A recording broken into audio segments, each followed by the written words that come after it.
Welcome to the Queensbench Podcast. Before we jump in, be sure to check us out on our website at queensbench.ca and make sure to follow us on all of your favorite social media and audio platforms. Now let's get started. If there is an overarching theme for this specific episode, it would be, go ahead. It would be Marathon, not a sprint. Yes, marathon, not a sprint. Little pop quiz for you there. Yes. Needless to say, a lot of 1Ls who reach out mention how perhaps they didn't achieve academically on their midterms at the level that they had hoped. And my remarks to them are very consistent. Arguably, most of the people who I know who excelled on their finals were people who potentially didn't achieve at the level that they had hoped on their midterms. And I don't think it's particularly surprising why this would be the case. I think it does light a fire under your butt such that it helps motivate you to start working considerably harder. So it's a warning both to the people who did do well. Hey, there are people who, because you are graded on a curve, there are people who are going to start working a lot harder and who will have figured out how to write a law exam now. And also to encourage the people who didn't do well, like I said, to not be so afraid that those marks were determinative, but rather that you have a great opportunity to excel still. In most cases, your exams are worth what? Probably 10, 15%. Yeah. I think the highest we had was 10%. So your finals it's skewed so heavily in favor of your finals that, Yeah. I mean, frankly, it makes your midterm grades, other than for the 1L recruit, almost entirely irrelevant, other than public, of course. Yeah. Which is another topic in and of itself. Yeah. Other than public, your marks didn't really matter, but it's important to get the lessons out of it because it's your first go around on writing an exam. So for the 1Ls out there, focus on making it a positive experience no matter what the outcome was. I like that. And trying to, reach out to your profs and figure out how you could do better, especially because luckily most people have the same profs going to the second half and the first half. And there's a great opportunity ahead of them. Yeah.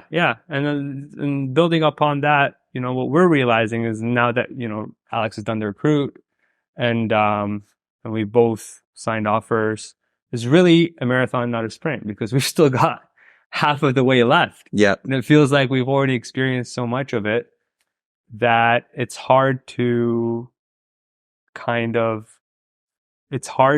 imagine what it would have been like if we weren't being cognizant of the fact that it's a marathon, not a sprint. I hope that many of our classmates are in the same mindset, but I'm very much afraid that people are just burning out.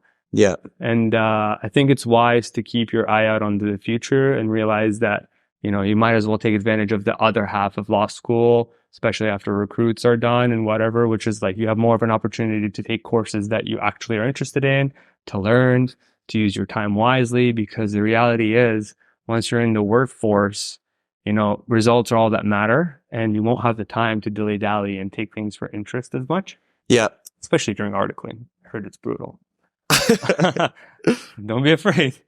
So I think it's an important spot in our career to kind of sit down and reflect upon what we've experienced, which, God, it feels like it's been 10 years since I started law school with how much I've learned. Do you feel that way too? Yeah, definitely. Yeah. But also we're both excited for the future. You're excited for what you have going on in the summer. I'm excited to go back to my firm. And, I look at things a different way now. I'm taking courses that I can see myself using in practice. And I'm really focusing on developing the relationships with the people I connect with.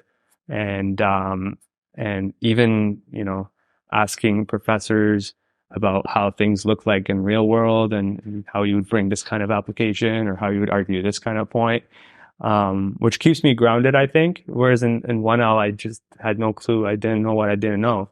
So I didn't know what things look like in the real world and how, a case goes through the different stages and et cetera, et cetera.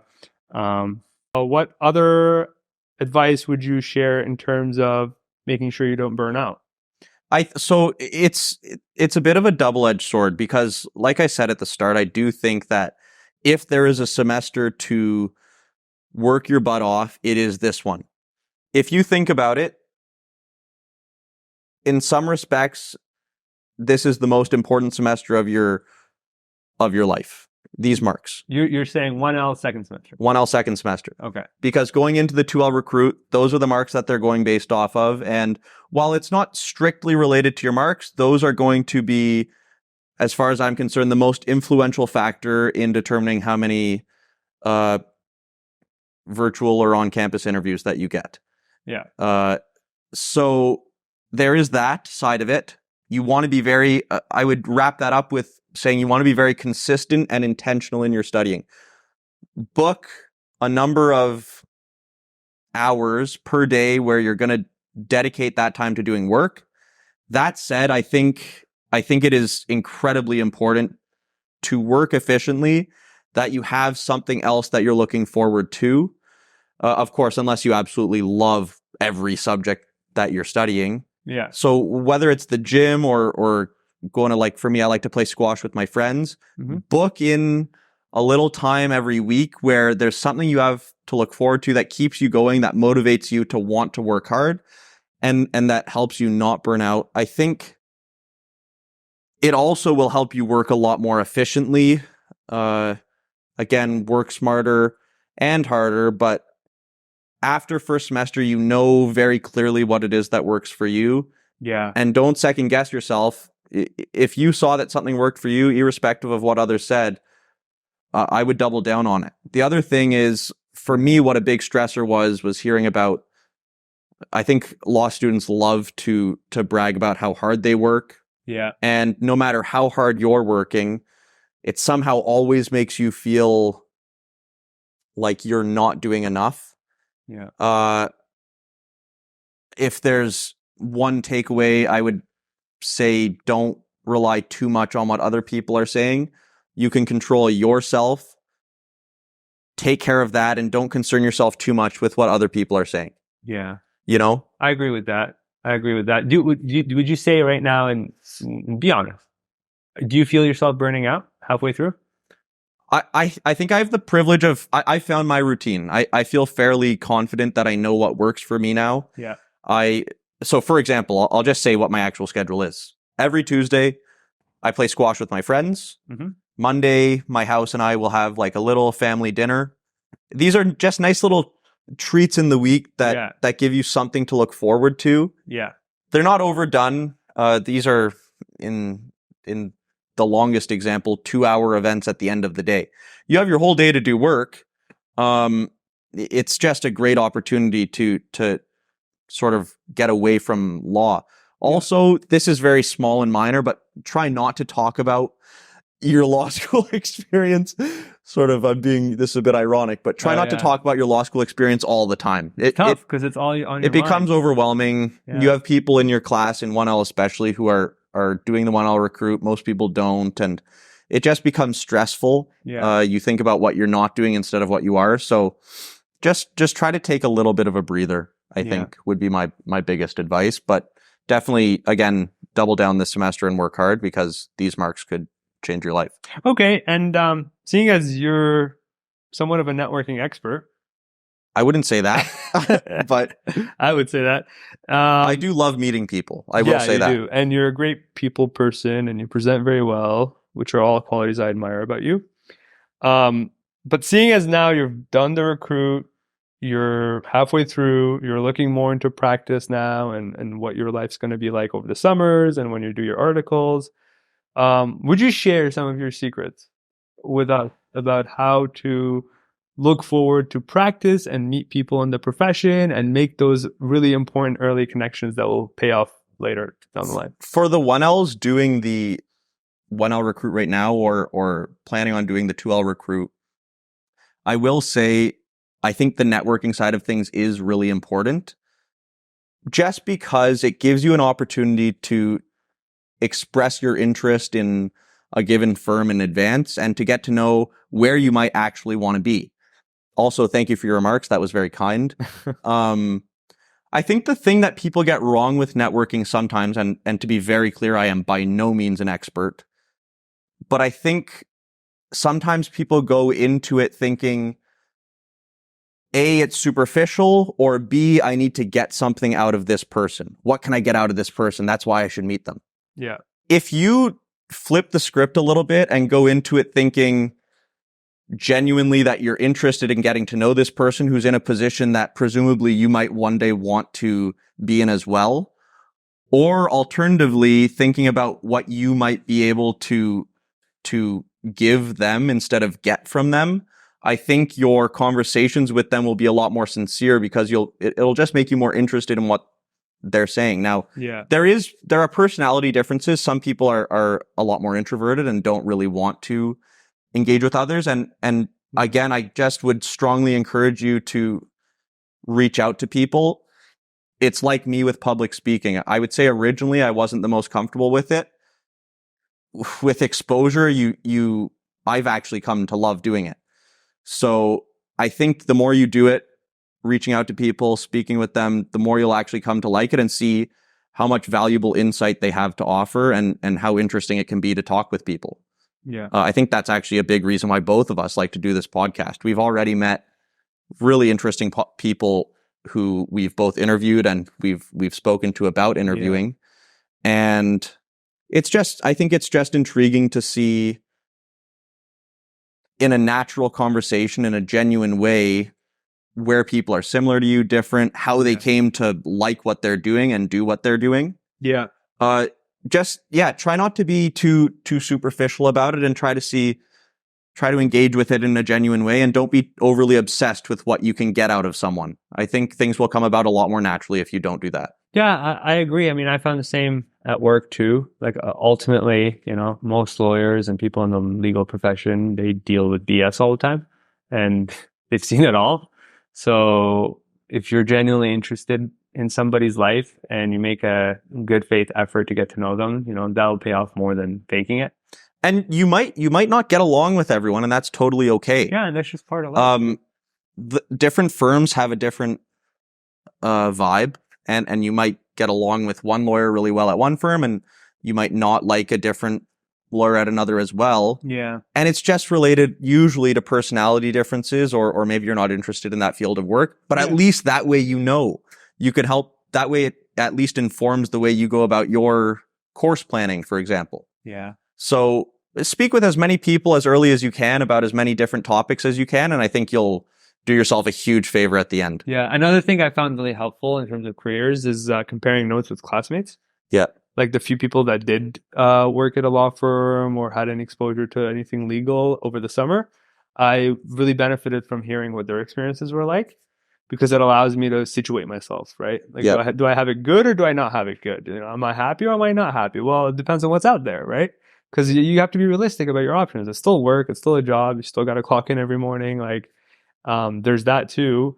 And it's nice to also have a healthy network of students that you're friends with, so that you can benefit from their experiences and compare notes. Well, your network with students is invaluable. Yeah. These are the people you're going to grow up with in the legal field for the next 40 years. Yeah.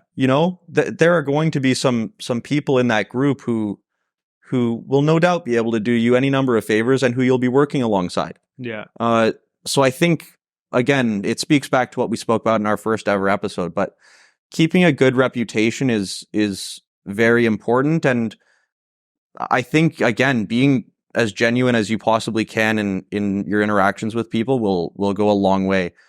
My favorite quote, I might have even said it before, but people remember the way you make you, people remember the way you make them feel a lot more than they remember what you say. Yeah. And I know that's certainly true for me. So again, I would just keep that in mind. Yeah. Yeah. And the other thing that professors are hammering home this semester for me is like your reputation is really, really important. We're learning that in Civ Pro, we're learning that in family law. It just keeps coming up. It's a common theme, right? So having positive interactions and, staying true to your word, not being a jackass, not, just saying one thing and doing the other, your opportunity to start building that credibility is right now. And it's in 1L. It's in the first semester of 1L. Because if you end up practicing in the same area as somebody else that you went to law school with, and you've done some shady stuff, that's going to get around. So it's smart to realize, again, building on the common To that theme. point, people always remember the bad stuff and never the good stuff. So yeah, and it's a marathon, not a sprint, is what I was going to say, right? Yeah. Like, these are people that are going to be there for the marathon. We started out saying there was one theme. I think we've introduced 3. There's a new theme every 2 minutes. Yeah. it is true. Yeah. Yeah. But it's been a positive experience, and I think we're both enjoying it and looking forward to the second half. What approaches did you find helped in your course selection? Do you look at, that was a bit broad. It was a bit ambiguous, I admit. Do you look more at who's teaching, how the course is graded, previous curves? What are you looking at in your course selection? For me, I don't look at curves at all. I don't even know how to look at curves. I'm also math illiterate. I've always been. That's why I'm in law school. So that's not part of it. I do look at who's teaching, and I look at what they're teaching, and that's largely it. If I have positive experiences, So you would say it's mostly interest driven, yeah, not outcome driven. Yeah, I think that also because I didn't even do the 2L recruit. So even from last semester, like, it afforded you a little bit of leeway in taking things you were most interested in. I wanted to do well, and things were fine, but it wasn't gonna make or break my career anymore if I didn't get an A in a course. And so I felt more free to take things that I was interested in, perhaps even knowing that, like, that's a harder prof, or it's not easy to get an outline for this course, or whatever the case may be, right? And for a couple of courses that I really enjoyed, I told you my strategy. I like having an outline before I start a course, and I had nothing for them. And so I had to make things from scratch and kind of like juggle last minute during exam time to put lectures together and summarize things. But I learned a lot, and it's stuff that, like, for example, insurance law, I took that course, very enjoyable. But it's also stuff that we deal at the firm all the time. We deal with it all the time. Yeah. And so it was very helpful to situate myself, and that's also why I'm taking family law this semester. We do it at the firm. We deal with it all the time. And, I have a feeling that even if it's not my most, it's not the topic I'm most interested in necessarily, it would be good to know the basics and kind of be able to jump on a file and help on it without asking dumb questions that show that I've never taken family law in my life. Yep. But yeah, that's my approach. A lot of it, to tell you the truth, is the professors. I mean, I find a really good educator that I vibe with and connect with would really bring to life a topic that might otherwise be boring. It just depends on the style of teaching and what I find most conducive to my learning. And also, like, I don't like ways to, if the way the course is being taught is not efficient, it just turns me off the course. So that's a large part of my consideration as well. I'll add my 2 cents. In my course planning at this time last year, actually, the clinics weren't on my radar whatsoever. Fortunately, my tutor and a good friend of mine encouraged me to apply to the elder law clinic. Mm-hmm. And it was probably the best decision I've ever made. Wow. And I've heard, by and large, really positive reviews about all of the clinics. I do think I wouldn't do anything differently. The elder law clinic was amazing, and it has been and continues to be. Blair Hicks, the director of the program, is phenomenal. So definitely apply. I know that there's a review session that will be recorded. That's what you'll be able to see based off when this podcast will be released. But definitely apply to a clinic. My preference is the elder law clinic. I gotta do that. I haven't done anything like that so far. The clinics, also you get your solicitor's credit that way. You get really practical experience. It comes up in almost all of your interviews if you end up doing the recruit. Also, I think a lot of the people who do end up doing the clinics end up landing on their feet in the 2L recruit. So again, there couldn't be more good reasons to want to pursue landing a spot in one of the clinics. Strongly encourage it. Yeah. Good. I'm really happy to hear that you've had such a positive experience. something I'd probably. Would you apply to one? Yeah, definitely. I mean, it What just wasn't on my radar this year for some reason. What piques your interest the most? Business law, family law? Maybe I would say business law clinic. Okay. Elder law would be something. Definitely, I would say do your research because the demands of some clinics are different than others. Well, the prison law is obviously very specifically directed towards people interested in the criminal law stream. Yeah. No, I mean, we'd have to chat off camera about it, but I have no idea what elder law entails at all. So it's essentially a wills and estates clinic. That's a really good question. Okay. I had the same question, in fact. Yeah. You're essentially you're meeting with clients, which I think is really cool, and also helps you hone in on your people skills. Yeah. In a professional setting, and you're drafting their wills and powers of attorney. Wow. It's nicknamed the Elder Law Clinic, not because every client's elderly, but just because the nature of the work is one that calls into question end of life type matters. Yeah. No, that's actually really interesting. I did some of that work at the firm. I didn't realize that's what it was called. Yeah. That's awesome. Yeah. No, you even get really cool experiences from them too. I got to go to a maximum security prison at Millhaven. Elder law clinic? Yeah. Wow. So it exposes you to some really, really neat. Was it because like there was a witness or something you need to talk to? There was an inmate who wanted to have a will drafted for them. And I was the one assigned to the file. So wow. I would actually say I would ask if you get to work in prison law, you would obviously have to go to the prisons frequently, but if you're in the elder law clinic, ask to get a prison file because it's probably the only opportunity I'll ever have to go to a maximum security prison, and it was fully like I was in a movie. Yeah. So definitely a very unique experience that I would recommend. Wow. Yeah, no, that's awesome. And how was the prison like? It was a lot like, what's that movie where he's escaping from the jails? Oh, Prison Break? It was a little bit like that. Is that the name of the movie? I can't remember. I don't know. But when we got out of the car, honest to goodness, you hear bang, bang, bang, bang, bang. And you were shot at? No. No. That's what it sounded like in the background. So like slamming doors and that kind of No, it fully sounded like gunshots. I think later it proved to just be target practice and like behind the prison. But by prisoners? No. I'm kind of pulling your leg. So we waited a little bit before going in, and then there was a visitor. Well, it gets worse. So you heard gunshots and still went in. Well, we waited to see that the coast was clear. It was. The dedication of the elder law clinic staff, commendable. So okay, we get to the first checkpoint where you sign in, and there was someone who was kindly asked to wait on the side because they were suspected of bringing some sort of illegal substance into the prison for one of the inmates. Okay. And this is within sort of 2 minutes of each other. So like I thought there was a film crew or something watching us. And then we get into the gate, one gate opens, and then the next one closes behind you, that type of an ordeal. And then we get in and there's a whole dynamic with the security guards and everything like that. But it was really, really cool. That's amazing. It certainly wasn't like what's the TV show where it wasn't like Beyond Scared Straight, so it's nothing to be afraid of. No, yeah, I mean, but I'm assuming you did make sure you were safe. Yeah, we were very safe. Sounds like it was couldn't have been more safe. But it was fun, and you get to do a lot. You get to meet a lot of, again, interesting people.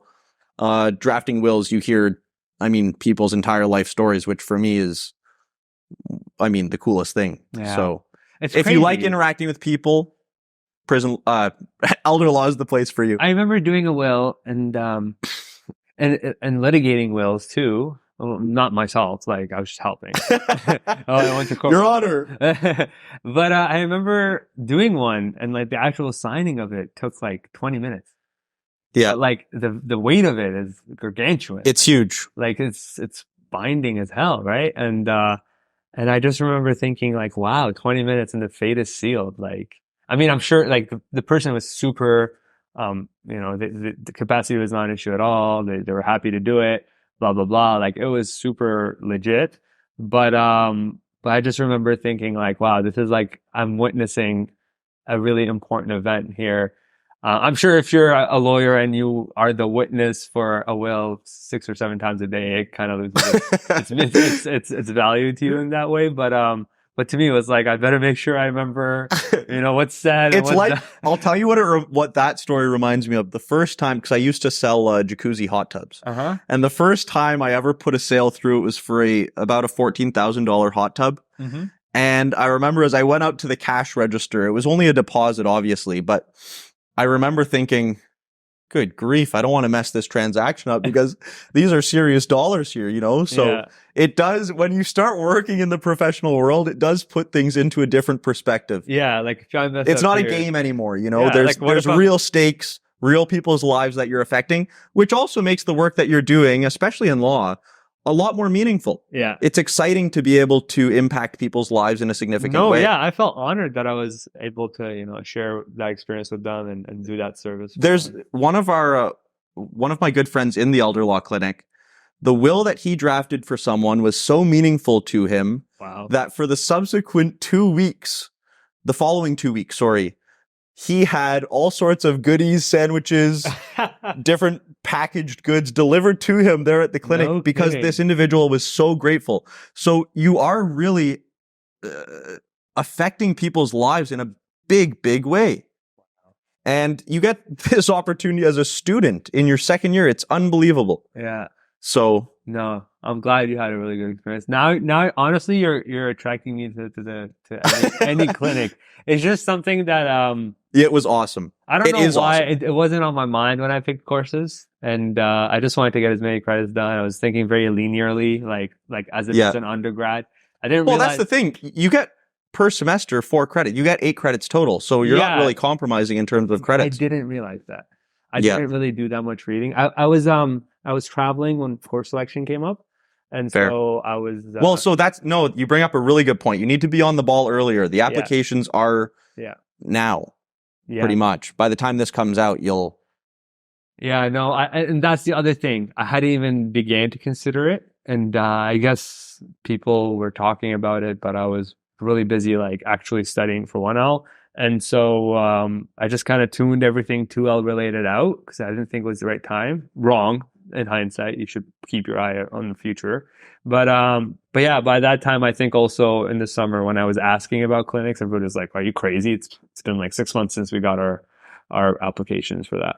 And it's just, didn't happen for me. But something to look for in the future. Okay. Before I forget, I do want to say for anyone who's made it this far in the podcast, especially 1Ls, if you have questions, a lot of you already do take the liberty, but definitely don't hesitate to reach out to us. Yeah. I think we're really happy to answer questions. Yeah. In addition, maybe I should save this for the end, but I'll say it now. We have been super happy that the podcast has attracted as much interest as it has so early on, and that we even have people reaching out who want to be guests and whatnot. Yeah. So if you have recommendations for who you might want us to approach as a guest, I think we would both be really happy to know who those people are, and we would be happy to try to get them on. Yeah. And otherwise, if you like it, leave a like, comment. I feel like a YouTuber saying this, but yeah, I mean, I guess we should tell people where to find us. So you can find me on LinkedIn, Mukhtar Hindi, or you can find me on Instagram, Mukh Hindi, MUKHINDI. I deleted all of my social media, so you won't find me. Yeah, but there might be a comeback in the future. We'll see.